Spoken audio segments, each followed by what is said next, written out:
6-9 qaydasını eşitmisiniz. Alimlər deyir ki, kvant nəzəriyyəsinə görə biz bu qaydaya riayət etsək, öz DNK-mızı dəyişə bilərik. Bunun üçün öncə bir vərəq götürürük və vərəqdə 6 ədəd affirmasiya yazırıq. Affirmasiyalar vasitəsilə biz öz düşüncələrimizi, inanclarımızı dəyişirik. Təsəvvür edin ki, illər boyu siz fərqli düşüncələrlə üzləşmisiniz və bu düşüncələrin sayəsində beyninizdə mənfi inanclar formalaşıb. Və biz bu inancları dəyişməkdən ötürü biz yerinə pozitiv inanclar oturtmalıyıq. Bunda da bizə affirmasiyalar kömək edir. Qaydaya əsasən 6 affirmasiyanı yazdıq və 6 affirmasiyanı biz gün ərzində 3 dəfə təkrar edirik.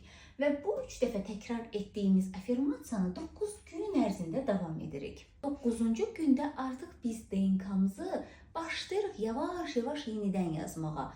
Lakin bunun tam oturuşması üçün bunu 3 dəfə də təkrar etmək lazım. Yəni 9 gün 1, 9 gün 1 və yenidən 9 gün 1. Və əlbəttə ki, düşüncələrimizi dəyişməklə bilirsiniz ki, biz həyatımızı belə dəyişə bilərik. Açıqlama bölümündə affirmasiya ilə bağlı qısa nümunələr qeyd edəcəm.